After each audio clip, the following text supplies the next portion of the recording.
Speed Radio. 10h midi, en direct du Festival Off d'Avignon, Nadir Amaoui. Et nous sommes de retour sur Speed Radio pour cette deuxième heure. Cette deuxième heure va être très très particulière parce que nous allons parler pendant une heure de burlesque. Burlesque avec un grand B. Parce que nous recevons deux spectacles burlesques qui se jouent durant le Festival d'Avignon. Le premier, c'est la combienième année, je ne sais plus. C'est notre troisième. C'est la troisième année. C'est Burlesque avec un K, voilà, qui a été l'un des coups de cœur du Off 2023, qui se joue au Théâtre du Girasol à 21h10. Alors, juste pour préciser, dans le milieu du burlesque, vous avez tous, il y a des noms très très particuliers, donc je vais vous laisser dire vos noms et vous laisser expliquer pourquoi ce nom-là.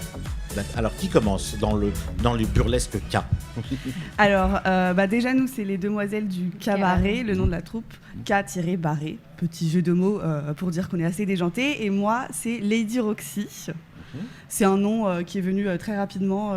Parce que c'était le nom des maîtresses de cérémonie à l'époque dans le spectacle. Elles s'appelaient toutes Madame ou Lady. Et exactement. Comme elle faisait une reprise de rôle, c'est devenu une Lady quand elle est arrivée.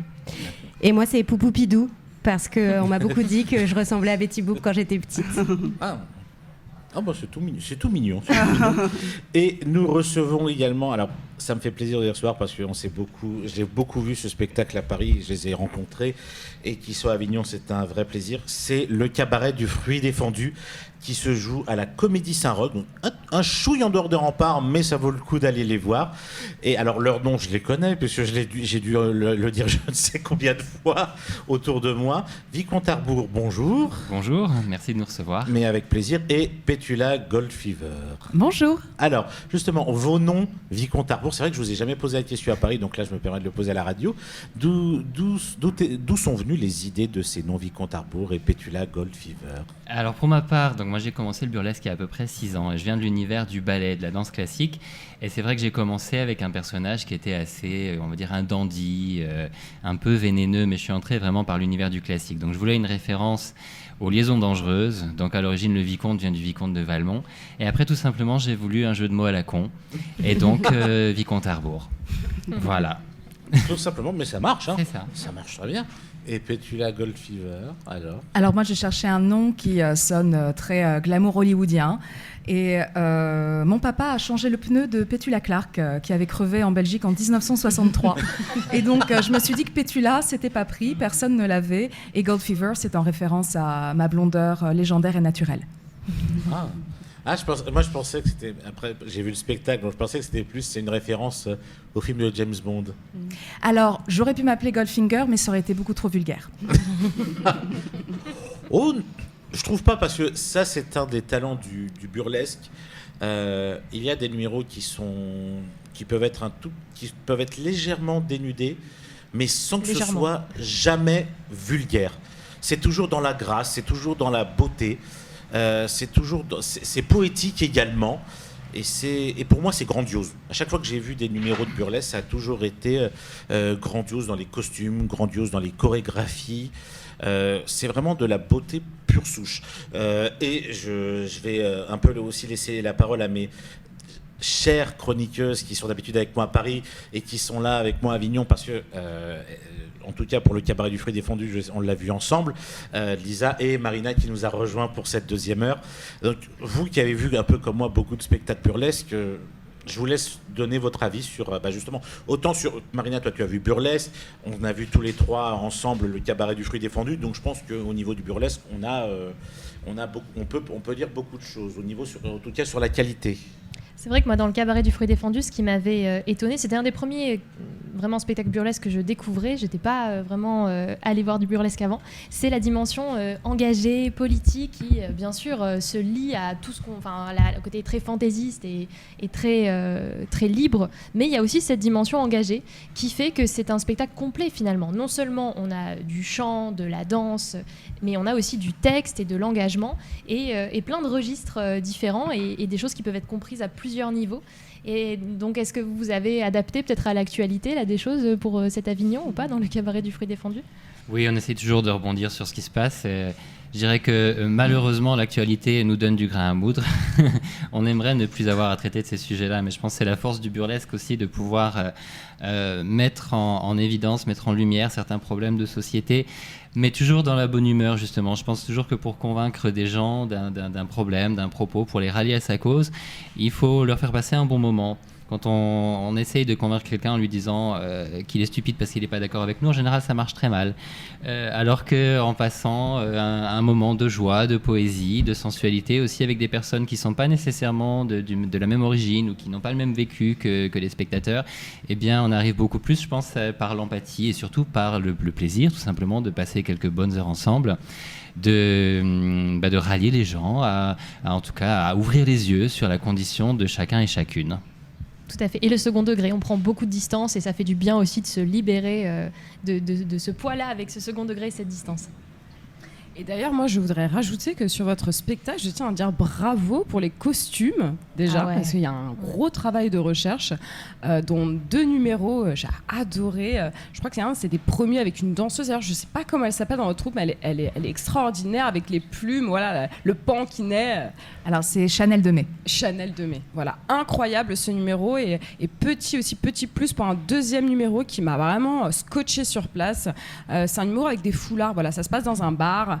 Et elle l'enroule de foulard et il y a une sorte de connivence entre ces 2 protagonistes. Je sais pas si tu vois duquel que je parle. Oui, c'est un numéro entre moi-même et Chanel, effectivement, qui s'appelle Red Flag. Effectivement, c'est une bourgeoise qui s'ennuie un petit peu dans une fête et qui les trouve, on va dire, un jouet pour s'amuser, pour se divertir. Voilà. Et d'ailleurs, soit dit en passant, ces numéros qui sont somptueux, d'ailleurs, je vous dis félicitations. Voilà, tout ça est entremêlé de 2 maîtres de cérémonie. Alors, il s'agirait d'Adam et Ève. Est-ce que vous pouvez nous dire comment vous avez trouvé cette idée-là ? Alors, je précise que je fais Ève. Oui, c'est important de préciser. Voilà, pour être sûr qu'il n'y ait pas de doute. Et en fait, non, c'est Vicomte Arbour qui avait l'idée depuis longtemps, je crois, de réaliser un spectacle qui puisse être à la fois engagé sur l'actualité, mais qui puisse surtout aussi montrer des numéros qui soient justement... beau, avec de la musique classique qui nous emmène loin. Et je pense qu'il a peut-être un rapport particulier lui-même avec la jeunesse. Je ne sais pas si c'est si personnel que ça, mais en tout cas, pour revenir vraiment à l'origine de l'effeuillage, le burlesque, c'est de l'effeuillage. On fait tous ici et tout autour de cette table de l'effeuillage. C'est l'art de se mettre à... J'espère que vous vous déshabillez le soir avant de vous coucher, Nadia, quand même. Oui, quand même, oui. C'est l'art de se mettre à nu, tout simplement. Donc, de revenir à la réflexion sur la perception de la nudité. Je me suis dit, la première fois qu'on s'est dit que la nudité était choquante, c'était au Jardin d'Éden, quand Ève a croqué cette fichue pomme, finalement. Donc, c'était drôle de faire le chemin inverse sur cette narration. J'aime bien les spectacles qui ont une histoire, qui lient les numéros, et se dire, Adam et Ève se réveillant aujourd'hui, qu'est-ce qu'ils se diraient de la société dans laquelle on vit maintenant, avec tous les jugements, tous les complexes, tous les interdits, et toutes les discriminations qui concernent la perception du corps, de la nudité et de la sexualité. Et je précise que dans le cabaret du fruit défendu, tout le monde s'effeuille, sauf la pomme qu'on épluche. Et dans Burlesque, les filles, donc déjà dans les Demoiselles du Cabaret, je précise, ça fait combien de temps que ce spectacle tourne maintenant ? Alors, il a été créé, bon sens du timing, juste avant la crise sanitaire. Donc ensuite il a été un peu mis en sourdine et il a repris en 2021. Il a commencé une grande tournée et on a écrit l'opus 2 en 2023. Donc le spectacle qui tourne actuellement, c'est pas du tout la version que Marina a vue, c'est une nouvelle version, c'est la suite en quelque sorte. Donc pareil, vous réactualisez un petit peu vos numéros. Là c'est une autre narration. Vous arrivez et vous découvrez 3 personnages qui vont vous raconter leurs rêves de petite fille, leurs rêves d'adolescente, ce qu'elles voulaient faire ce qu'elles ont comme rêve pour quand elles seront plus grandes. Et ensuite vous allez découvrir à travers une succession de numéros tour à tour surprenants, déjantés, glamour, poétiques, ce qu'elles sont devenues. Ça entremêle leur parcours d'artiste et leur parcours de femme. Et c'est un spectacle sur devenir, sur une ode à l'émancipation, oser devenir qui on veut être et oser croire en ses rêves. On va d'ailleurs citer le nom de votre troisième comparse qui est avec vous sur scène, qui ne pouvait pas être là avec nous ce matin, qui est mademoiselle Vanilla Spice. Et on en a même une autre parce que on est en alternance sur un rôle. Donc il y a Léonie Péoni qui assure le Festival d'Avignon. Je suis plus sur scène sur ce festival, mais je suis toujours à la mise en scène et je l'écris. Ah, d'accord. Donc tu es là, tu es le troisième œil. Exactement. En plus du public. Et on va aussi citer toutes, parce qu'en fait, même au Cabaret du Fruit Défendu, ils sont venus nombreux. Oui. C'est ça qui est génial. Et ils sont tous excellents. Donc on a parlé de Chanel Demey, il y a Lolita Laz, et il y a aussi Sucre d'Orge. Je pense que cette personne-là, si elle ne s'est pas fait excommunier, je ne sais combien de fois, elle chante avec un luth. Et à chaque fois que j'ai entendu chanter, j'ai cru que c'était Brassens avec une jupe. Mais en fait, c'est ça, dans la manière dont elle chante. Sans jupe. Oui, sans jupe. Non, dans le Cabaret du Fruit Défendu, elle est quand même. Non, elle est bien habillée. Sucre d'Orge. C'est vrai que ce que j'ai beaucoup aimé, moi, lorsque j'ai vu le Cabaret du Fruit Défendu, c'est que y a des univers différents. Il y a de la musique, il y a du classique, il y a du contemporain. Et c'est ça qui est sublime. Et c'est peut-être là, justement, où tout le public peut se rejoindre dans ce spectacle, et même dans le vôtre. C'est qu'il y a plein de. J'ai plus le mot, zut. Aidez-moi. De thème Non, pas d'univers. thème. Oui, voilà, il y a plein d'univers différents, de talents différents, de capacités différentes qui se mélangent le temps d'une soirée. Et c'est ça qui est que je trouve absolument extraordinaire dans le burlesque. Donc, alors, autant le Cabaret du Fruit Défendu, je l'ai vu beaucoup à Paris parce qu'il a très très bien marché à Paris, autant burlesque à Paris, je n'ai pas eu l'occasion de vous voir. Comment cela se fait? Parce qu'on a beaucoup donné à Paris. En France. Non, vous, je parle vous. Non, mais parce que on a fait 3 saisons d'exploitation à Paris et que là, ça fait 2 ans et demi que le spectacle est en tournée tous les week-ends. C'est pour ça que j'ai pas vu. Et voilà, donc on n'a plus de disponibilité pour jouer à Paris pour l'instant. Là, tous les week-ends sont pris jusqu'à fin mai de l'année prochaine. Donc voilà, on peut plus être à Paris. Enfin, on peut difficilement tout faire, mais on a une date proche de Paris, une seule. On sera à Boulogne au Théâtre de la Clarté fin novembre, le 29 novembre. Ah, bah ça, on en reparlera. Voilà, donc normalement, enfin, c'est à portée de métro. C'est vraiment la sortie du métro. Donc ça reste Boulogne, possible pour un Parisien. Et en dehors du Cabaret du Fruit Défendu, Vicomte et je crois que Pétula également, je dis peut-être des conneries, vous faites également partie du Cabaret Canaille qui est à Avignon aussi, mais au Rouge-Gorge. Oui, absolument. Alors, donc, le Fruit Défendu est produit par le Burlesque Club de Valentina Delpers, qui est venu avec 2 spectacles sur cet Avignon. Le Burlesque Club est à Avignon depuis 11 ans maintenant. Avant, on venait avec le Cabaret Burlesque. Et là, on est venu avec 2 nouveaux spectacles. Effectivement, le Cabaret Canaille, c'est un cabaret plus rétro et plus jazzy, on va dire, qui se concentre sur l'origine du burlesque dans les années 1900 jusqu'à 1950, surtout aux États-Unis, et comment est-ce que les lois anti-nudité de la prohibition ont façonné les codes de l'effeuillage. Donc voilà, c'est une atmosphère très différente, mais c'est ça qui fait la force du burlesque, comme vous l'avez dit tout à l'heure, Nadir. Effectivement, c'est la diversité des spectacles et des artistes. Donc vraiment, on a parfois à Avignon des spectateurs, quand on les tracte, qui nous disent « Ah, mais j'ai déjà vu du burlesque ». Vous n'avez jamais vu 2 fois le même spectacle de burlesque. Et c'est ça qui est formidable. L'effervescence de ce milieu, la diversité. Allez voir tous les spectacles de burlesque, vous ne verrez jamais 2 fois la même chose. La créativité et la diversité est vraiment... Moi, c'est ce qui m'a fasciné dans le milieu quand j'ai commencé en venant de la danse classique. Et ça n'arrête pas de m'épater. Donc, venez découvrir la variété de tous les spectacles, effectivement. Et pardon, je me permets de rebondir parce que c'est vrai que souvent on va traiter de sujets similaires, on va se rencontrer, mais on va les traiter de manière différente. Je t'entendais parler de la bourgeoise qui arrive et il y a une histoire de ruban, qui va avoir envie de s'amuser. Nous aussi, on a une bourgeoise, c'est pas du tout traité de la même manière. C'est un sketch, c'est Marie Chantal en soirée SM qui va prendre tout le public à partie et tout le public va se retrouver comme dans une séquence très immersive et vraiment. Se faire fouetter. Vraiment déjanté et du coup on a quand même des choses qui se rejoignent d'un spectacle à l'autre et qu'on traite de façon très différente et c'est ça qui est chouette, c'est cette pluralité de façon de traiter les sujets, parce que comme on emprunte tous à la fois au cirque, à la danse, à l'effeuillage, à la musique, on peut tous permettre dans nos spectacles, et dans nos 2 spectacles il y a beaucoup d'humour. Les gens disent souvent on pensait voir de beaux tableaux mais on ne pensait pas rire autant. Je pense que ça c'est commun à nos 2 spectacles, le fait que ce soit autant basé sur l'humour et que l'humour soit autant travaillé que dans une comédie ou dans un spectacle de stand-up par exemple. Et dans un spectacle, là je parle vraiment dans un spectacle burlesque, c'est pas aussi vieux que ça qu'il y ait de l'humour qui s'y soit rajouté. Parce qu'en général, quand on parle de spectacle burlesque, ce sont vraiment de très beaux numéros que l'on voit qui s'enchaînent et tout, avec un maître de cérémonie ou une maîtresse de cérémonie, mais qu'il y ait beaucoup d'humour, comme c'est le cas dans Burlesque, comme c'est le cas dans le cabaret du fruit défendu, qui se rajoute à ces numéros qui sont absolument sublimes. C'est encore tout récent, c'est pas si vieux que ça en réalité dans ce milieu-là.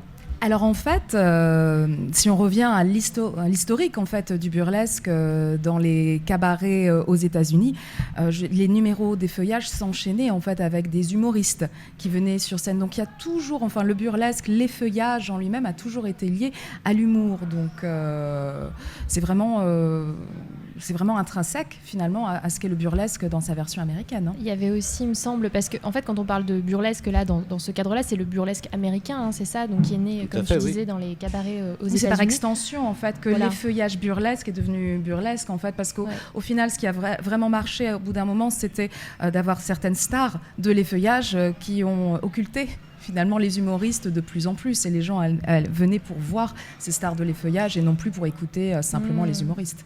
Parce que je crois qu'il y avait même des matchs de catch et des bêtes de foire au début aussi dans ces numéros-là, il me semble. J'avais regardé un petit peu l'historique quand j'étais venue vous voir. Après, j'avais fait une petite vidéo là-dessus. Et parce que je me disais, on parle de burlesque comme un registre aussi, ou qui est de l'ordre de l'humour et de l'exagération, qui va bien aussi avec ce que vous faites. Mais là, il s'agit du burlesque américain. Et j'ai l'impression qu'il y a un petit trouble aussi dans l'histoire du burlesque, et peut-être vous pouvez m'éclairer là-dessus. Tu disais, Pétula, que c'était né aux États-Unis, mais il y a aussi une origine qui serait née à Paris. J'ai l'impression que ça se recoupe un peu. Alors oui, à Paris, on a eu le premier effeuillage ou striptease sur scène qui a été réalisé il y a 130 ans, je crois. Oui, c'est ça. Merci pour cette coucher d'Yvette. Tout à fait. Donc en fait, ça s'appelait le coucher d'Yvette, et puis les gens sont venus voir une pantomime, mais qui était en fait totalement réaliste. En fait, c'est simplement une dame qui retirait donc les nombreuses couches de vêtements qui composaient donc son habit pour aller simplement se coucher. Et c'était comme si les gens pouvaient voir, comme dans le trou de serrure d'une porte de la chambre à coucher d'une femme. Et c'était quelque chose. Ça a été forcément scandaleux. Ça a été censuré d'ailleurs, et ça a été le tout premier effeuillage. Donc, et comment parisien. s'appelait cet artiste qui a tenté ça sur scène pour la première fois? Tu me prends de court. Vite, Wikipédia. C'est pas Yvette. Non, Yvette, c'était le coucher d'Yvette, c'est le nom du numéro. Mais c'est ça. Donc l'effeuillage qui n'a pas de faux ongles tapera plus vite que moi. L'effeuillage burlesque est né à Paris et le burlesque américain aux États-Unis. Oui, mais c'est exactement le propos en fait du cabaret canaille. Donc, Blanche Cavelli. J'allais le dire. Blanche Cavelli. Mais le burlesque a voyagé en fait, voilà, effectivement, de sa création à Paris. Après, il a vraiment évolué. Ça a été d'abord la période de ce qu'on appelait les danseuses exotiques, quand on parlait des danseuses nues, Joséphine Baker et tout ça. Et puis après, petit à petit, c'est exporté aux États-Unis, et à cause des règles anti-nudité qui sont nées avec la prohibition, eh bien, sont nés tous les codes qui vont donner naissance après à l'âge d'or de la pin-up petit à petit et de ces performances-là. Pourquoi est-ce qu'on passe tellement de temps, et c'est un événement d'enlever un gant avec art? C'est parce que tout simplement, on ne pouvait pas montrer grand-chose d'autre à cette époque-là. Donc après, ce sont les États-Unis, effectivement, qui ont élevé la pin-up au rang de star. Et après, avec le New Burlesque, on est revenu en Europe sur la forme qu'on vous présente actuellement. On va marquer une courte pause musicale, mais avant tout, je vous rappelle le jeu concours Speed Radio. Vous pouvez gagner un iPhone 15 en répondant à cette question après les 9 ou 12 coups du brigadier. Combien reste-t-il de coups à frapper? Première réponse 3, deuxième réponse 9. Envoyez Speed au 7 14 15. Vous avez jusqu'au 21 juillet à 20h pour y participer. À tout de suite. À toutes.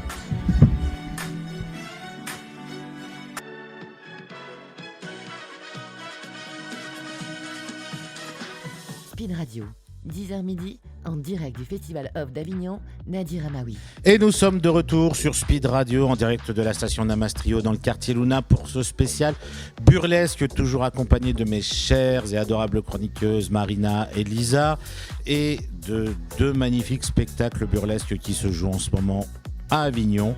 Au niveau timing, ah non, je peux dire, vous pouvez même pas faire les deux malheureusement, puisque à 21h10, vous avez burlesque avec un K, c'est les demoiselles du cabaret qui se joue, K-Barré, qui se joue au théâtre du Girasol, et à la Comédie Saroc, vous avez le Burlesque Club qui nous interprète le cabaret du fruit défendu à 22h pile, sauf les 15 et 16 juillet. C'est les seuls jours de relâche qui vous restent. Et vous, les filles, vous êtes de relâche les lundis. Donc il ne vous reste plus que le 15, vous, de relâche. Voilà. Donc si vous voulez voir un spectacle burlesque, n'y allez pas le 15, vous en trouverez aucun, de toute façon, dans Avignon. Alors, où on est? Il y a le cabaret canaille. Ah, il y a le cabaret canaille. Oui, je parlais de vous deux, pardon. C'est vrai, oui. Parce qu'il y a, le Burlesque Club a aussi, pardon, c'est vrai, autant pour moi, le cabaret canaille qui, lui, se joue les lundis 15. Donc si vous voulez un spectacle burlesque, vous ne pouvez qu'aller voir le cabaret canaille au Rouge-Gorge à 19h10. Voilà. Alors, on était donc, on était sur le burlesque.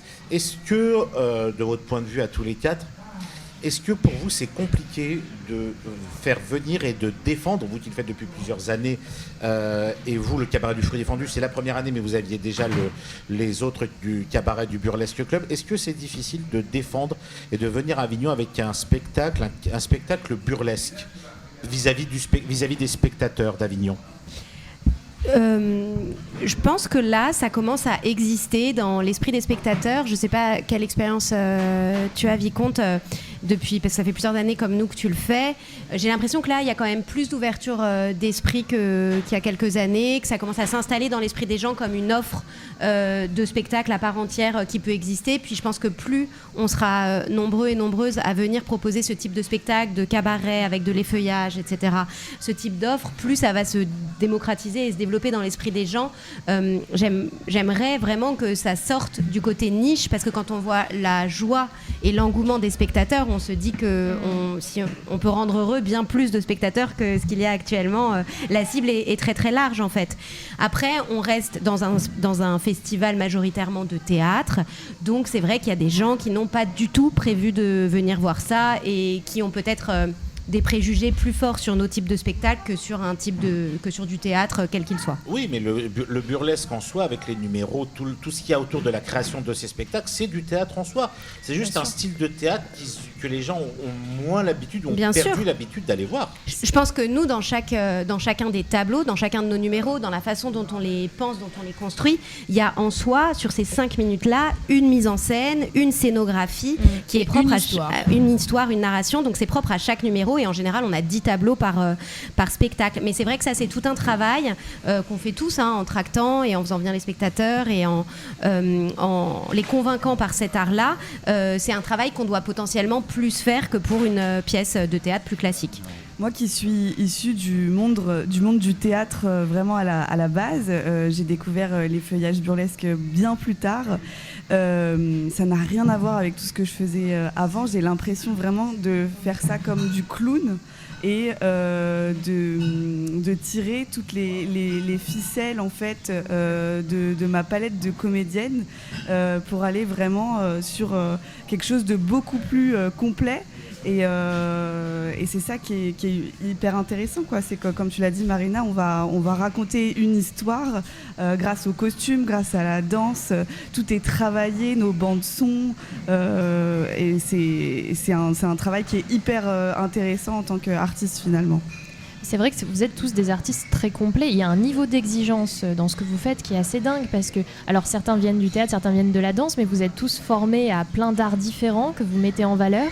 Et en plus, il y a un niveau d'exigence, comme on le disait, dans les costumes, dans la scénographie, dans les lumières aussi. Dans la coiffure, s'il vous plaît. Dans la coiffure. On a une représentante. Voir les coiffures, c'est magnifique aussi. Je pense que vous mettez beaucoup plus de temps à vous préparer avant de monter sur scène que beaucoup de... Bien sûr. Coiffer, oui. Non, bien sûr, c'est des spectacles exigeants et Ouais. Moi, ça fait partie des choses, par exemple, quand on le cherche à le vendre, à le faire programmer, c'est des choses, c'est un message que je passe auprès des programmateurs et des lieux en disant que c'est un spectacle qui est coûteux en énergie parce que nous, on va être là vraiment plusieurs heures avant pour se préparer. Et comme on tourne dans des théâtres tous les week-ends, on voit bien que c'est pas le cas de la plupart des autres comédiens et que du coup, voilà, tout ça, ça a un prix, ça a un coût et c'est important quand on voit une palette de talents pareils et de costumes. On a quand même, on travaille avec des très très beaux costumiers, que ce soit vous comme nous, vous allez voir des costumes que vous pouvez voir dans les plus grandes scènes de cabaret parisiennes en fait, par exemple. Et ça et là vous pouvez les voir à Avignon à bas coût, dans des petites salles avec une vraie belle proximité avec les artistes, et ça c'est important de le souligner. Ouais, le burlesque est vraiment une zone de liberté totale en fait, et c'est de là que vient la nécessité d'exigence en fait, parce que quand on crée un spectacle de burlesque, on a vraiment une feuille blanche devant soi. On peut faire tout ce qu'on veut en fait. La seule chose qui est nécessaire dans les feuillages, c'est de finir avec moins de vêtements qu'on a commencé. C'est la seule définition. Tout le reste, c'est absolument libre et c'est à notre bon vouloir. Donc à la fois les disciplines scéniques qu'on va pratiquer, la comédie, le chant, la danse, rien n'est obligatoire mais tout est possible, et aussi les émotions qu'on va véhiculer. Parce qu'on peut faire exprimer par son corps absolument tout ce qu'on veut, et par sa nudité absolument tout ce qu'on veut. La nudité peut être sensuelle, elle peut aussi être comique, elle peut aussi être poétique, elle peut être absolument tout ce qu'on veut. Et donc face à cette grande liberté, pour faire un spectacle qui se tienne, on a cette nécessaire exigence sur la qualité, sur la lisibilité, sur l'écriture.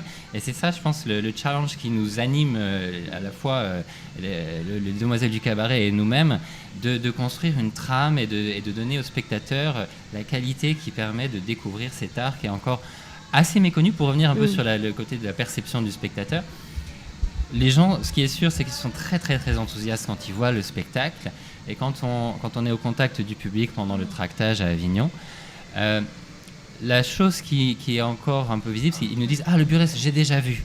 Parce qu'effectivement, ils voient le titre, on leur dit « C'est du cabaret burlesque, j'ai déjà vu ». Parce qu'ils en ont peut-être vu un l'année dernière ou l'année d'avant, etc.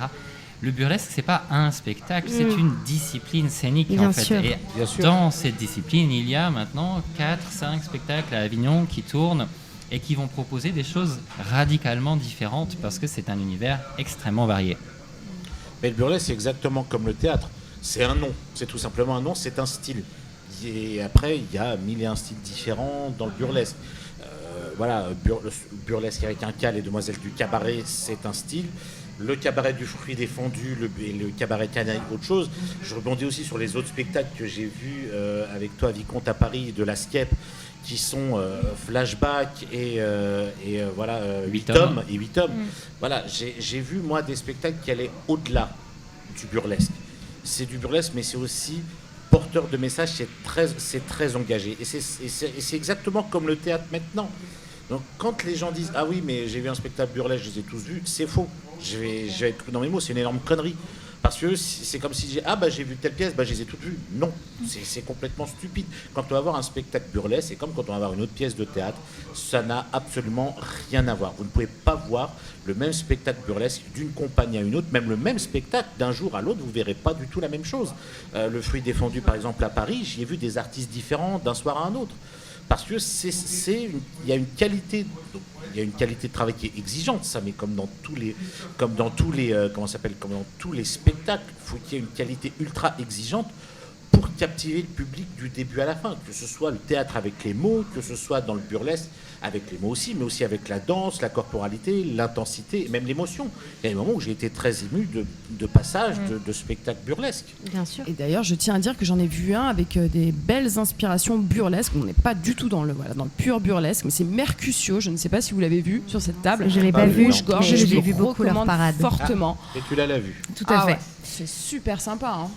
Mais en fait, on est vraiment sur une grande inspiration de Baz Luhrmann, en fait, de toute l'esthétique de Baz Luhrmann. Mais pour rebondir sur ce que tu disais, Nadir, je pense qu'aussi dans le public qui méconnaît le burlesque en lui-même, parfois ils confondent cabaret avec juste cabaret de chansons. et ils pensent en fait à n'avoir que des chants, des chansons, et quand on leur parle des feuillages, ils imaginent que c'est de la revue. Or, ça, c'est véritablement différent. La revue sont des tableaux avec des danseurs et des danseuses, tandis que les numéros qu'on va faire vont être vraiment des incarnations de personnages. Tout à fait. Donc, avec une narration, des émotions et autres. Et ça, c'est une grande différence. Et il faut que les gens restent curieux sur le mot burlesque et viennent se faire un avis, finalement, eux-mêmes. Comme ça, ils pourront critiquer s'ils veulent. Hein. Mais voilà. Oui. Et plutôt que de douter, d'être timide. Je ne peux pas critiquer, parce qu'il n'y a aucune possibilité que je critique ce que j'ai vu. Donc, parce que ce que j'ai vu, c'est beau, c'est éclatant, c'est performant. Voilà, moi, je ne peux pas émettre de critique négative là-dessus. Je voulais rebondir sur quelque chose, Lisa. Et je pensais à quelque chose qui m'avait aussi marqué dans le spectacle Cabaret du fruit défendu, et j'imagine que c'est aussi le cas dans Burlesque, mais vous me direz, c'est qu'il y a aussi une grande place laissée à l'interactivité avec le public. Le public est très acteur. On l'encourage aussi à se libérer quelque part par les réactions, c'est un des rares endroits aussi, parce que c'est pas le cas dans beaucoup de pièces de théâtre, où on encourage le public à se lâcher, à se libérer, à s'exprimer. Et ça fait du bien aussi. Oui, grâce à un spectacle burlesque, le public peut enfin donc crier, et je pense que c'est une activité qui revient beaucoup moins cher qu'une thérapie du cri primal. Bien sûr. On a le droit de se lâcher. Je veux dire, on passe toute la journée aujourd'hui dans notre monde. Il faut traverser au bon moment, dans les clous, au bon endroit, attendre le bon homme vert. On n'a pas le droit de dire ceci, il faut s'habiller comme ça. On a plein d'injonctions partout, et enfin là, on peut enfin dire ce qu'on ressent. Et puis pouvoir l'exprimer, et ça c'est vraiment important, surtout que nous sur scène on travaille grâce à l'énergie qui nous est donnée par les spectateurs. On fait pas de la télé, c'est du spectacle vivant, et le spectacle est bien meilleur quand on sent que le public est avec nous et qu'il a envie lui aussi, et c'est un véritable échange, ne serait-ce que par les regards, parce que en burlesque on regarde véritablement le spectateur dans les yeux.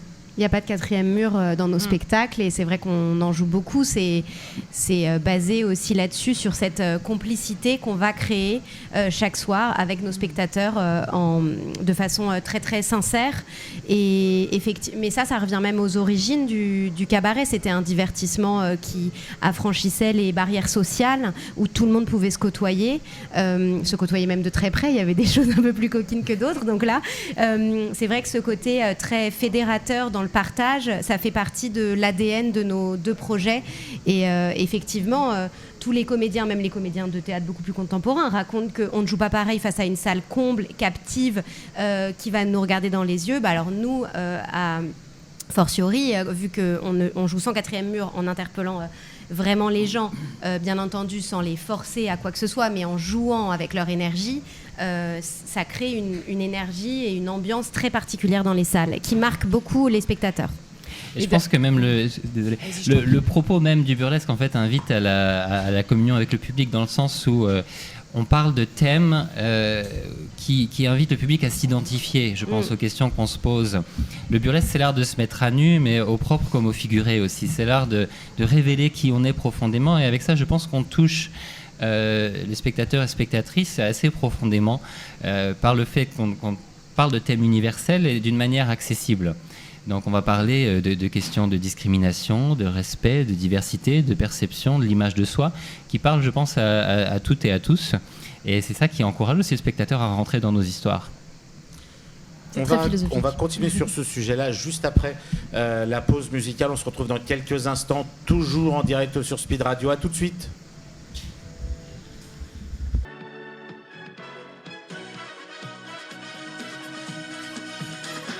Speed Radio, 10h midi, en direct du Festival Off d'Avignon, Nadir Amaoui. Et nous sommes de retour pour ces dernières minutes de cette deuxième heure de Speed Radio consacrée au burlesque, avec un B majuscule, toujours à la station Namastri au quartier Luna.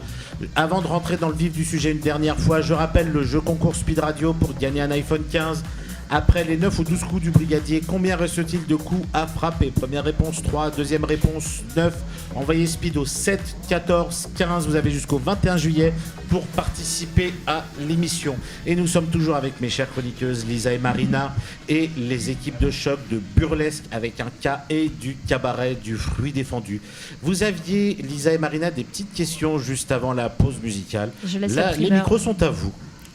Alors moi, je voulais juste rebondir sur un truc que je trouve quand même assez fort dans le burlesque. De tous les spectacles que j'ai vus, il y a vraiment une décomplexité du corps, en fait. C'est-à-dire que vous nous permettez, nous, en tant que public, d'assumer, parce qu'on voit quand même tout type de morphologie dans le burlesque, et on sort de là et en fait, on se dit que le corps est beau malgré ses petits défauts, malgré ses petites vergitures, tout ça. Et vous mettez tellement ça en valeur que je voulais vous dire merci. Eh bien, mais oui, grâce au burlesque, on arrête de s'excuser d'être trop grand, trop petit, trop gros, trop mince, trop ceci, trop cela. On y va et en fait, on se rend compte que ce qu'il y a absolument de plus sexy, c'est pas les strass, les soutiens-gorge hautes, c'est la confiance en soi que l'on va montrer et mettre en valeur sur scène. Et la simplicité naturelle. Oui, petite question pour les metteurs en scène et metteuses en scène. Donc c'est toi qui mets en scène burlesque et Vicomte aussi tu mets en scène. Est-ce qu'il y a une manière spécifique de mettre en scène le burlesque justement parce que vous jouez avec des artistes qui sont complets, qu'il y a aussi une dimension d'effeuillage, de rapport au corps. Est-ce qu'il y a une manière spécifique de faire de la mise en scène dans le burlesque? Je reprendrai exactement les propos de Vicomte de tout à l'heure, à savoir que c'est un espace total de liberté. Donc je pense que c'est ça qui est chouette, c'est qu'on peut tout se permettre vraiment dans la mise en scène. Nous, la particularité chez nous, c'est qu'il n'y a pas de travail, il n'y a pas de maîtresse ou maître de cérémonie, c'est un travail de comédienne, donc il n'y a pas de micro, ça joue vraiment entre les tableaux, ça joue entre les comédiens, les comédiennes. Donc ça, c'est notre type d'écriture, en tout cas que j'ai voulu pour ce spectacle-là. Et moi, j'ai beaucoup, à mes débuts, je suis beaucoup allée voir de l'humour. Parce que je trouvais que ce qui était dommage dans les spectacles de cabaret burlesque que je voyais, c'était que les numéros étaient des temps très forts et qu'ensuite il y avait des temps un peu de latence entre deux tableaux et que j'avais envie que ce soit le même rythme que sur un spectacle d'humour. Et donc je suis allée chercher ça pour que les transitions entre deux tableaux soient aussi percutantes et rythmées que les tableaux. Voilà, donc c'est comme ça que j'ai travaillé personnellement. Okay. Je pense que c'est quelque chose qu'on a en commun, effectivement, d'avoir voulu faire des spectacles très complets et avec un fil rouge, vraiment, sans temps mort, et travailler les inters entre les numéros, vraiment comme du stand-up. Après, la différence, effectivement, je pense que burlesque est effectivement plus imbriqué sans maître de cérémonie. Sur le cabaret du fruit défendu, Pétula et moi-même, donc qui incarnons Adam et Ève, faisons office de maître de cérémonie. Et les artistes avec lesquels on travaille proposent les numéros de leur répertoire que moi j'agence ensuite. Donc moi j'ai écrit le fil rouge, la trame, les numéros de groupe qui ouvrent et clôturent le spectacle. Et entre ça, chacune amène son répertoire. Par exemple, on parlait tout à l'heure du numéro de Signe de Chanel de Mai avec ce costume magnifique. C'est un numéro de son répertoire et je trouvais qu'il correspondait très bien à un certain moment du spectacle. Donc voilà, les artistes ont aussi une part de créativité très importante sur leur propre numéro. Super, merci beaucoup. Écoutez, merci beaucoup à tous. Je rappelle vos spectacles burlesques avec un K à 21h10 au théâtre du Girasol, sauf lundi 15. Le cabaret du fruit défendu à la Comédie Saint-Roch à 22h, sauf les 15 et 16 juillet. On rappelle aussi l'autre spectacle du Burlesque Club qui est le Cabaret Canaille au Rouge-Gorge à 19h10 que vous pourrez aller voir également aussi le 15 puisque lui y joue. Je vais rappeler aussi, suivez les réseaux sociaux de tous ces artistes, les Demoiselles du Cabaret, Vicomte Arbour, Pétula Gold Fever, la Skep également, le Burlesque Club. Restez connectés au Cabaret Burlesque parce que c'est vraiment de très très beaux spectacles. On rappelle une dernière fois le jeu concours Speed Radio pour gagner un iPhone 15. Envoyez Speed au 7 14 15 en répondant à cette question. Après les 9 ou 12 coups du brigadier, combien reste-t-il de coups à frapper? Première réponse 3, deuxième réponse 9. On vous souhaite une excellente journée et on vous dit à très bientôt au théâtre, même au théâtre burlesque. Bonne journée à tous.